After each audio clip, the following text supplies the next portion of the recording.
She blocked me after an argument. Then I found out she'd been posting our private chats on Reddit for karma. I met Tasha on a Discord server about indie games. I wasn't even looking to meet any, just wanted to chat with people who didn't bore me to death. She had this sharp sense of humor, like she could gut you with a sentence and make you laugh while she did it. We started talking in DMS, first about games, then books, then life, and before I knew it, we were doing late-night calls, sending each other selfies, talking each other to sleep. She lived 2 hours away, but that didn't matter. We were inseparable online. After 3 months, we met in person. She stayed the weekend, then 2 weeks later she stayed for good. It wasn't even a decision, it just happened. My apartment became our apartment. My routine, once built around silence, adjusted to her energy like I had been waiting for it all along. The first few months were good, really good. She made everything brighter. She had this way of narrating her thoughts out loud like life was a vlog. I'd be cooking and hear her behind me say, "My boyfriend's making me eggs again. How blessed am I?" I'd laugh, she'd laugh. She started posting those things to her Instagram stories too. I didn't mind. I thought it was cute. But then came the screenshots. The first time, I noticed her taking a screenshot of our text while we were lying in bed. I asked why, and she just said, "You were being sweet. I want to save it." Fair enough. But then I started seeing my own words in her captions, like word for word. I'd text her, "You looked beautiful today." And then a day later, she'd post a pic of herself with a caption that said, "He told me I looked beautiful today." Like she was quoting some fairy tale prince, and not just me being normal. Still, I didn't say anything. It was harmless, right? It wasn't until the 7th or 8th screenshot that I started feeling weird. Once, she even edited a message of mine before posting it. She changed the emoji, made it sound more poetic than it was. I saw the post on her Reddit profile. She had like 20,000 karma already, mostly from memes and dating threads. She posted my edited text in r/relationship humor. People loved it. I told myself to let it go. People overshare online. It's a modern quirk. But then we had our first real fight. I didn't want to go to her friend's birthday party. It was a Thursday. I had a deadline. I was tired. I told her I'd make it up to her that weekend. She didn't say anything at first, just left the room.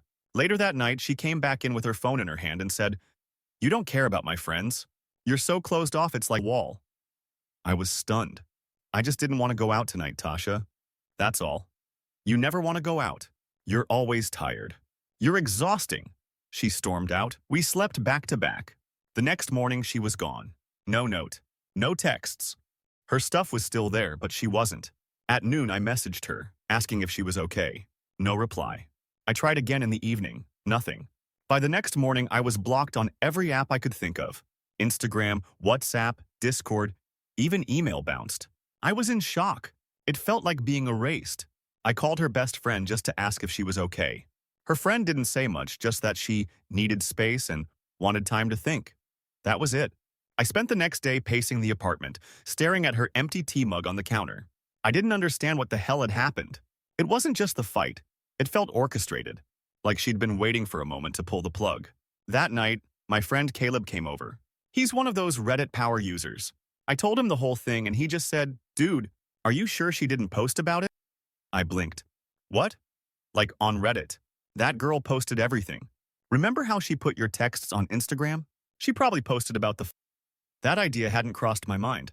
He opened Reddit and started scrolling through a few subreddits. r/dating advice, r/am I the asshole, r/relationships. We scrolled and scrolled.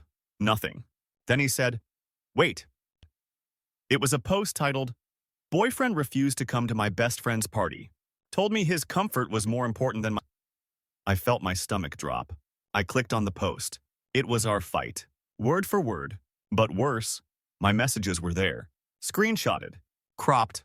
And her username? U/Spices. Queen99. I recognized it instantly. It was her TikTok handle too. The post had over 8,000 upvotes. I kept reading the comments. Classic emitter. He sounds like... I sat there in silence, reading strangers dissect my personality, calling me dangerous, toxic, selfish.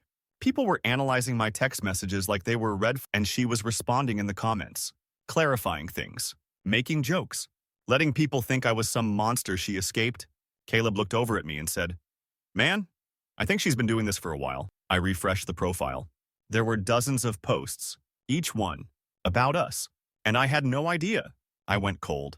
My ears rang like they did the time I stood too close to a speaker at a concert. I scrolled through her profile, one post after another, each one more twisted than the last.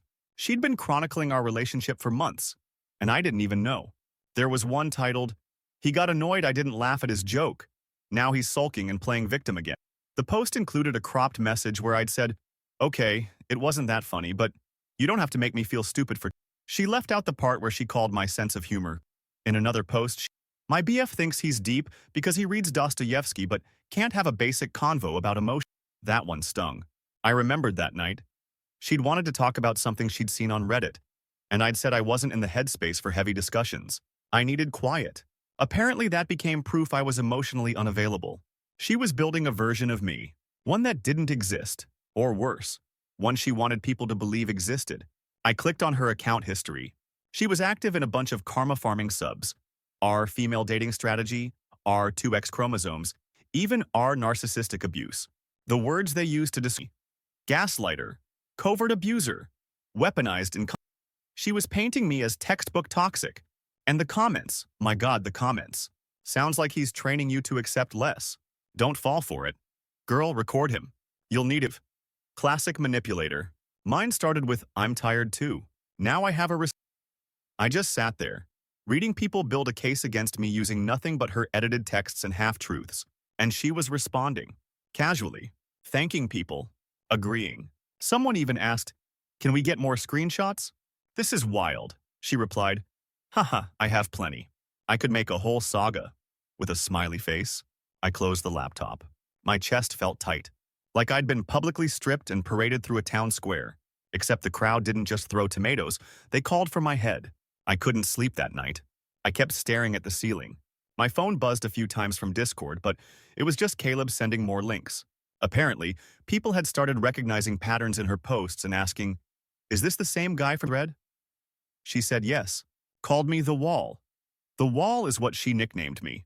Because I didn't always want to talk when she wanted to. Because sometimes I needed silence. Clearly.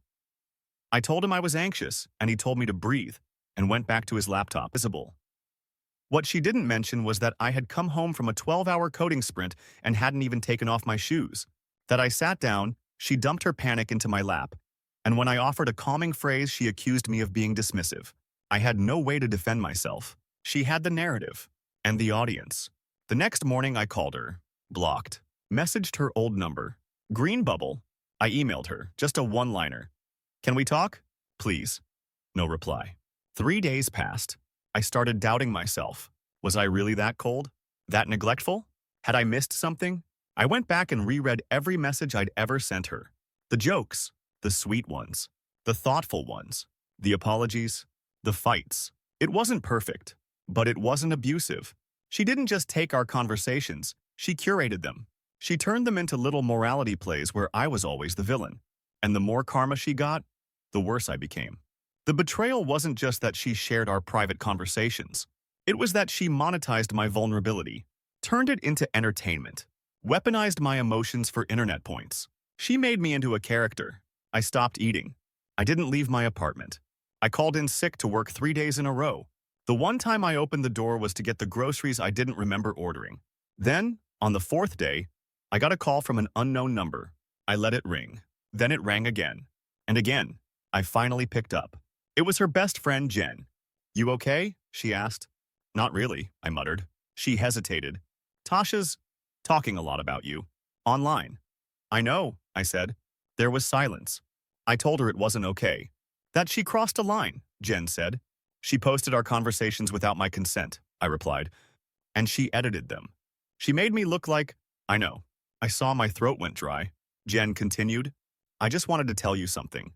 She's not gonna stop. She says people love the drama. She's planning a post about your email." She took a screenshot my email. My one-line desperate olive branch. That too was content now. She's addicted to the attention, Mark. This is her thing now, Jen said quietly. I thanked her and hung up. I stared at the wall for a long time. Then I opened Reddit. If she wanted attention, she was going to get it. But this time, it would come with truth.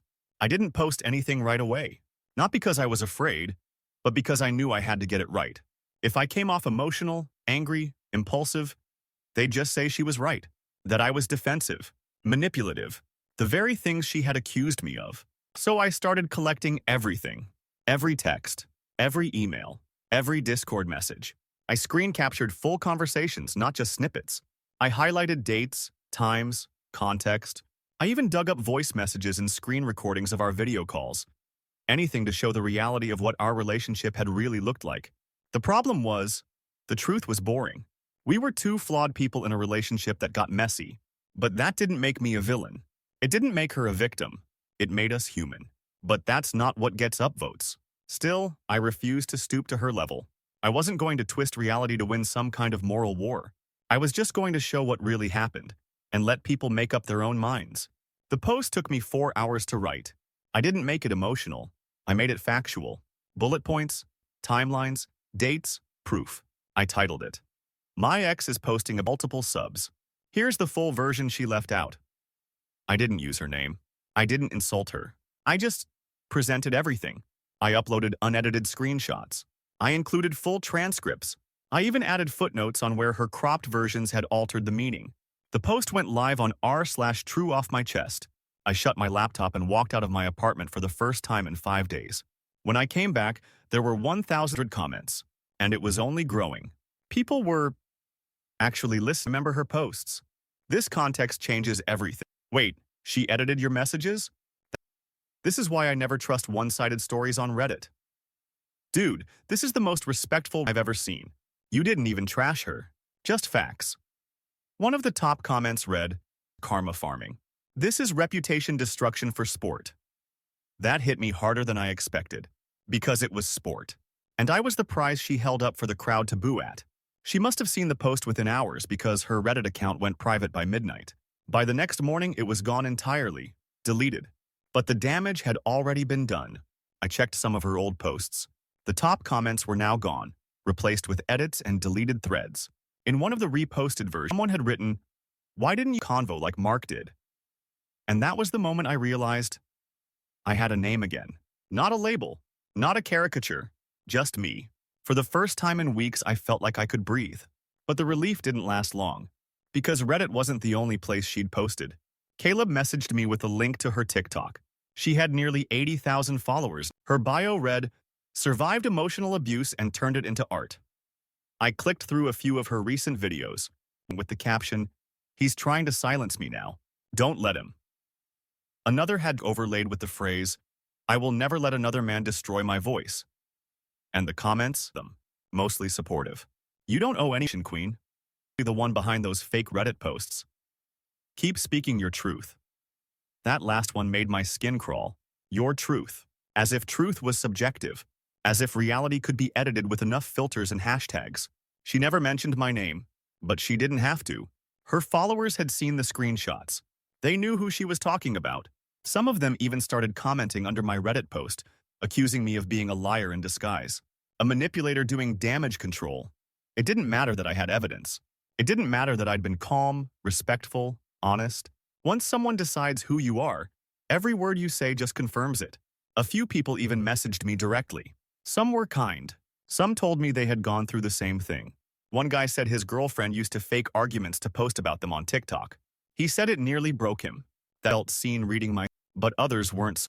Abuser. Gaslighting trash. Hope karma finds you. It was like walking through fire and being blamed for the flames. I talked to Caleb about taking the post down. He said, "No, man. Let it stay. Let it speak for itself." He was right. I hadn't written it for revenge. I wrote it because the truth matters. Even if people see it. I got an email. From her. Just one line. "You had to make it." I stared at it for a long time. And then I replied, "You already did." She never wrote back. The silence that followed was somehow louder than all the drama that had come before. She did my email, didn't try to contact me again. Her TikTok stayed active, but the content changed.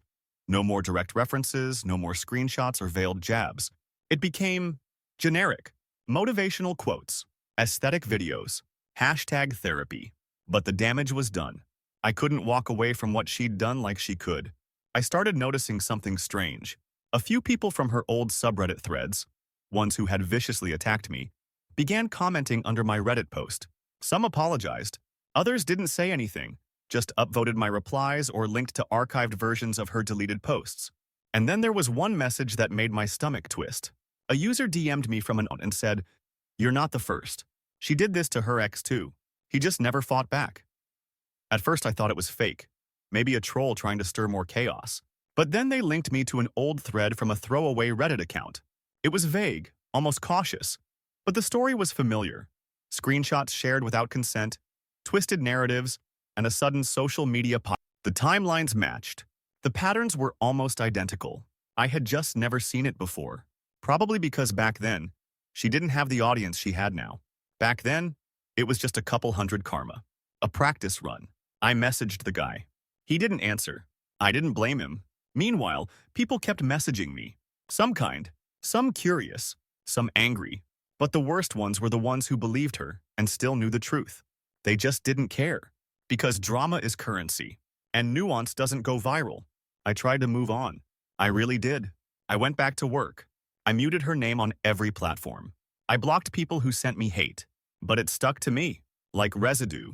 Like no matter how many times I washed my hands, her fingerprints were still there. One night I opened a Google Doc and started writing down everything I remembered. Not for Reddit, not for the internet. For me, a kind of emotional inventory. I thought if I could just untangle the knots she'd tied around my memory, I could breathe again. It helped. A little.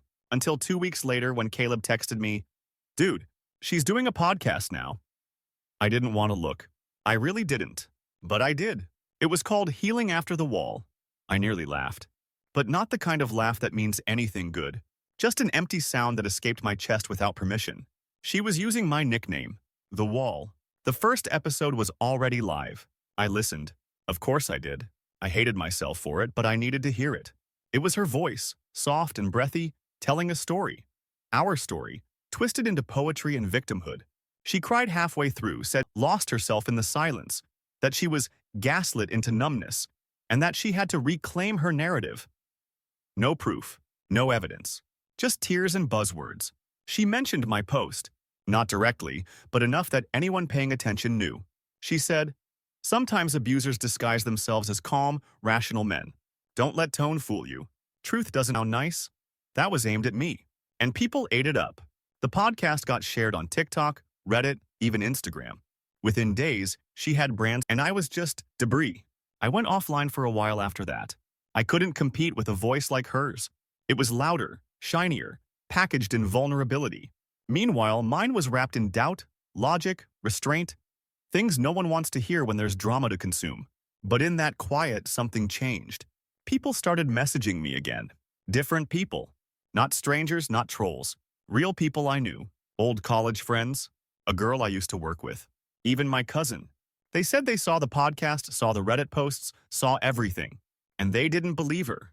They believed me. One of them said something that stuck with me. "It's not that you were perfect. It's that you never pretended." That hit harder than anything. Because yeah, I wasn't perfect. I snapped sometimes. I needed space. I didn't always know what to say when she spiraled. But I never weaponized her. I never made her my content. And when she hurt me, I didn't destroy her name. I defended mine. There's a difference. I didn't post again. I didn't retaliate. I didn't create my own podcast or TikTok or crusade for internet redemption. Let people find the truth if they wanted it. And some of them did. Not enough to drown out the noise, but enough to remind me I wasn't insane. Enough to remind me that silence can be strength too. About a month passed before I heard from her again. Not directly, of course not. That wasn't her style anymore. But through a mutual friend, Yen. She messaged me one night just 3 words. Mail. I opened my inbox. There was a forwarded message chain. It was between Tasha and a podcast network. Apparently, she had pitched them a video spin-off of Healing After the Wall. Something more visual, raw. She wanted to film reenactments of her past emotional abuse with anonymous actors. She had written in her proposal that the series would be based on real experiences with a partner who tried. My blood turned cold. She wasn't just writing the attention, she was scaling it, turning me into intellectual property. She was going to cast someone to play me. I wrote back to Jen, "Why are you showing me this?" She replied, "Because it's gone too far, and she doesn't under it." I stared at the screen for a long time. I didn't even feel anger anymore, just a bone-deep exhaustion. Like watching your own life play out behind glass and you can't stop it. Can't even scream loud enough to matter. I considered sending the production company a legal notice, but I had no idea where to start. I wasn't a celebrity. I didn't have lawyers on speed dial. And even if I did, she was smart. She never used my real name. She was careful about that. All she ever needed was implication. So I did the only thing I could think of. I posted one last time. It wasn't on Reddit. It wasn't anywhere public. It was a Medium article. Just titled, "I was turned into without my consent." I wrote for 6 hours straight. No interruptions. No overthinking. I didn't care if it got traction. I didn't care if people read it. I needed to pour it out somewhere that didn't reward drama with fake internet points. I talked about what it's like to watch your private pain become someone else's narrative arc. About how words can be edited and repackaged to make anyone look like a monster or a martyr. About how silence doesn't mean guilt. It sometimes means dignity. I ended the piece with a single line. I was never the wall. I was the mirror she couldn't control. I hit publish, closed the laptop, and walked away. I didn't expect anything to come of it. But 2 days later, I got an email from a journalist. She said she'd read my post and wanted to do a feature about digital abuse, how people weaponize social media narratives for clout, and the people left behind in their wake. She wasn't just interested in my story. She said she'd been researching cases like this for months. Said it was more common than anyone wanted to admit. I almost said no. But then I thought about the guy who messaged me about his ex, about the others who said they saw themselves in my posts, about how many people were probably still out there, second-guessing their own memories because someone else hit upload first. So I agreed. The article went live a week later. It wasn't clickbait. It wasn't sensational. It was thoughtful, balanced, and most importantly, real. She didn't make me out to be a hero. She just told the truth. And somehow, it landed. People started talking. Real conversations. Not just memes or drama threads, but honest discussions about digital consent, emotional manipulation, and the new forms of abuse no one prepared us for. People started sharing the article, quoting it, even referencing it in other spaces. Therapists, advocates, even a couple lawyers. Tasha never responded publicly, but I knew she saw it.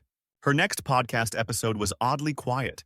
No dramatics, no tears, just vague allusions to outside forces trying to hijack healing.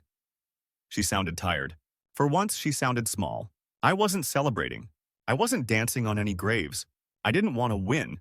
I just wanted my name back, my story back, and maybe finally I had it. Still, the scars were there.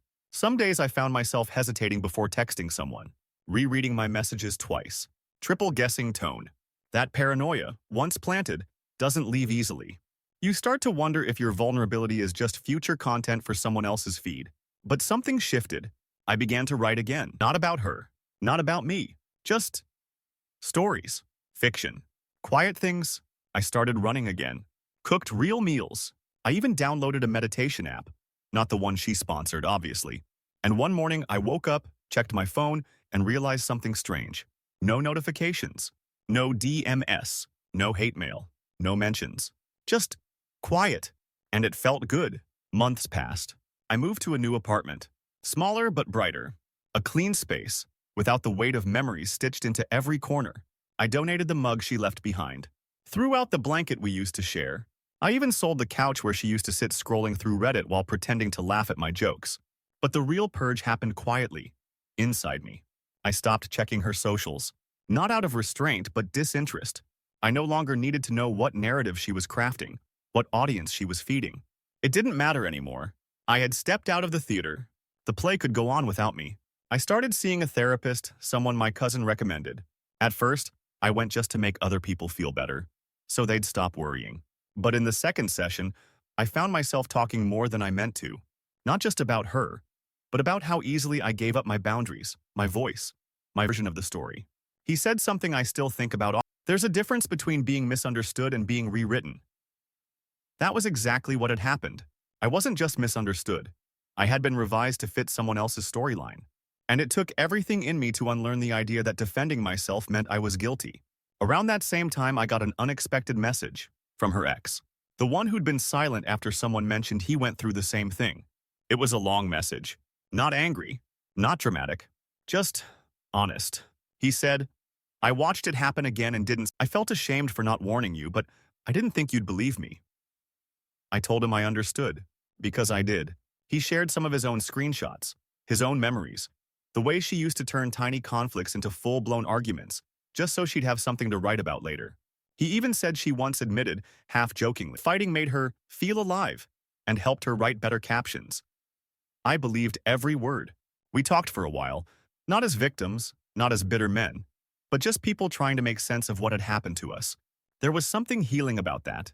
Two people, once shaped into villains in someone else's universe, finally allowed to speak their truth, without edits. The Medium article I wrote kept circulating. Not viral, but steady. Every few days someone new would find it and message me. Not always to talk about Tasha, but about their own situations. Men and women both. Some had partners who documented their lives like they were a Netflix drama. Others had family members who blurred the line between story and reality. One person said, "Your post helped love me." She loved the idea of me as a tragic character in her content. I never set out to become a voice for anything, but I understood now that when people are desperate for connection, they'll sometimes commodify the people around them to feel seen. And that kind of validation is addictive. One day, while walking through a bookstore, I saw on a display titled, "Digital Echoes, The Age of Performative Healing." It was an anthology. I picked it up, flipped through the page. My quote was in it, not my name, but a line from my Medium piece. Painful betrayal isn't being lied about.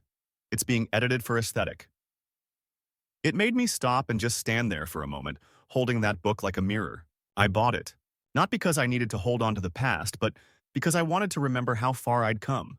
Tasha never disappeared. She didn't vanish into obscurity or face some dramatic downfall. That's not how real life works. She kept creating. Probably still is. Maybe with new stories, new people, new lives shaped around whatever message garners the most applause. But I'm not a part of that anymore. She lost access to me, and I finally gained access to myself. It's strange how healing doesn't feel like it doesn't come with closure speeches or final battles. It just arrives slowly, through quiet mornings, steady breathing, and realizing your worth doesn't need an audience to exist. A few weeks ago, someone asked if I would ever date again. I said yes, but differently. Now, if someone starts screenshotting our conversations, I'll ask why. If someone laughs too loud at my pain, I won't explain it away. And if someone tries to turn me into content, I'll walk, because I know the value of my voice now. And I refuse to let it be borrowed, cropped, twisted, and sold. Not again. Never again.